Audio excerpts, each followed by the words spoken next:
I thought I'd start out by admitting I am a risk management zealot. That Waltzing with Bears that you're seeing, if you do have viewing capacity, is a book Tom DeMarco, who's a guild member with me. Tom and I wrote a couple of years ago about risk management on software projects. And from my point of view, the whole estimating issue is at its heart a risk issue. It's about uncertainty. When we're at the front end of the project, people are giving us high expectations, and where there are high expectations, there's high risk. People often talk about risk and opportunity, but to me, the sad news is the higher the expectations, the greater the risk and the lower the opportunity, in the sense that if the expectations are high, there's a higher probability you may not meet all those expectations. You're at risk. And the idea to exceed those expectations looks like a slimmer chance. And I don't know about you, but I think the expectations in our business have never been higher about what we're supposed to do with what folks and in what time frames. So I look at the whole estimation issue as a risk management issue. But then again, I am a zealot. I think for software, project management is risk management. If you're not managing the risks, what are you managing? And the answer is all the easy stuff. The interesting stuff is all about risk and uncertainty on our projects. Anyway, estimating is overwhelmed by expectations. What I mean here is estimation is separate from goal setting or expectations, and we get them confused. Our industry is crazy, I think, about this. Many industries don't think about estimating other than in the unbiased, normal definition of the word estimation. If you ask somebody on the street, what's a good estimate, they'll say a good estimate is something that tends to be the most likely outcome. Whether that outcome is good or bad or neutral is irrelevant. It's a matter of accuracy. So I'm in New York City today, and I estimate that the high temperature for the day will be 83 degrees. The actual outcome tells me about how good that estimate was. But notice if it was 85 or 81, I was still off 2. I happen to be overestimating or underestimating. In our business, as I'll talk about in a minute, the expectations are set very early. I mean, no matter where you are, the game is always this. The first, quote-unquote, expectation is announced before we even know what we're building. Right? Before requirements are actually agreed on in any significant way, somebody's saying, we really need this by October. Right? And so what's your estimate?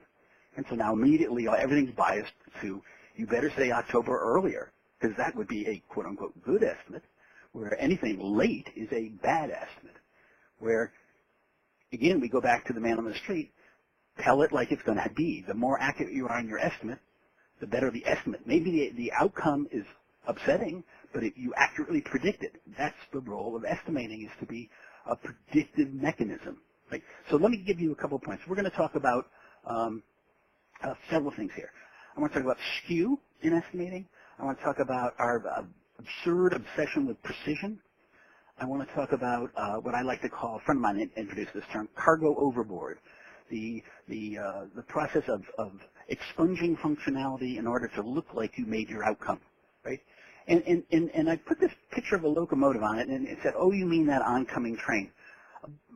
Now, maybe 3 or 4 or 5 years ago, I wrote an article for a Cutter journal, and I called it, oh, you mean that oncoming train. And I've gotten to the point in my career where I just can't abide these people who tell me that they are shocked and dismayed and surprised that all of a sudden they discover their project is late.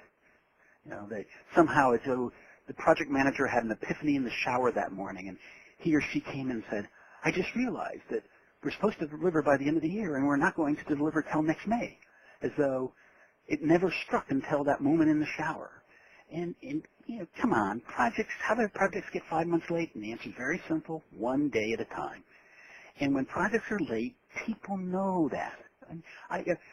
Projects don't get hit by lightning coming out of a clear blue sky where nobody could have seen it coming.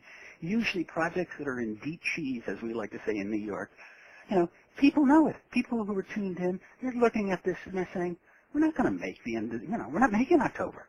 We're working as hard as we can. we're going, this is too much work for our team size or whatever. And yet somehow we play this game of shock and dismay. Oh my goodness, we're almost through the project and we have a late slip announcement. And somebody give me a break and give me an aspirin, please. The oncoming train notion was, you and I are standing on the train tracks and we're talking. You say, I think I hear a train coming, and I say, I can't hear, but let's do the trick. Let's listen to the vibration on the rail. And sure enough, we can hear a vibration. And you say, gee, I wonder if it's a freight train or a commercial train. What kind of train it is? Let's guess. And then we guess. And then you say, I know the history of locomotion. Let me tell you. And we stand on the train tracks as you expound on the history of diesel locomotives and coal-burning steam locomotives and all this until we're flattened by the oncoming train. Where all we had to do is say, hey, the train's coming. Let's step aside and let it go by. To me, it's an exact analogy of, we can see it coming. We can see it coming. We're working on it. We're starting to understand how much we can do per unit time. And somehow or another, no one ever says, wait a minute, this estimate is wrong. The most likely outcome is not what we're standing on. We've got to move. And so let me talk about each one of these in turn here. So let me give you the next page here. Skew. The idea of skew is very simple. It's bias. I don't know if you took any statistics when you went to university or not, but I had a great statistics professor years ago when I went to school.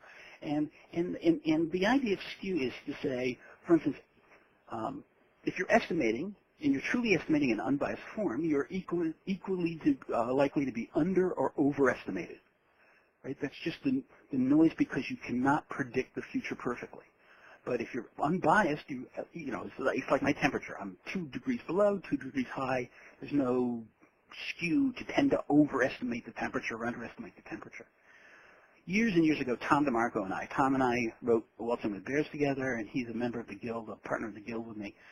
We did a study with a whole lot of real projects from real companies where we asked people to estimate every month, when they would be done and how much effort it would take them to get to the done point. And then when they're actually done, we looked at their original estimates against the actual outcomes. And what you see is something like this. I mean, these are just dots I threw up there. We had a lot more dots. And if you go to most companies tend to underestimate, right? The actual outcome is higher than the original estimated outcome, whether it's duration or whatever you're looking at. Those dots are skew, right? If you put the best fit straight line through those, the normal outcome is underestimation, right? And we see it over and over again. I mean, I do a lot of consulting. That's most of my time, and I'll come into a new project, and it'll be early on, and they'll say, what do you think about this estimate? And I say, I don't know anything about it. I haven't looked at your project yet, but I bet you you're underestimated. I bet you won't make it. And they look at me like I'm an evil person. And I say, I don't know anything about you. You're splendid people. But the norm of our industry is we deliver late, or we deliver some combination of late and less than we promised. And so why are you any different when I don't know anything yet? Let's take a look at your project. But we have this really interesting skew, right? And my thesis is one of the great pressures that causes skew is the goal setting, right? Is I need it by October.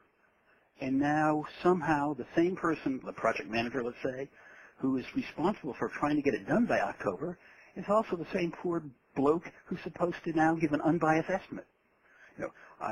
Here it is. You need it by October, and I'm telling you, you're not going to get it by January. Bad estimate in the sense of the goal, right?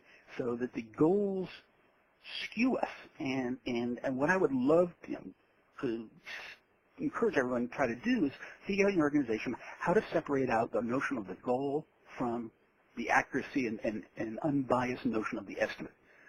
And we'll talk about that as we go through this morning.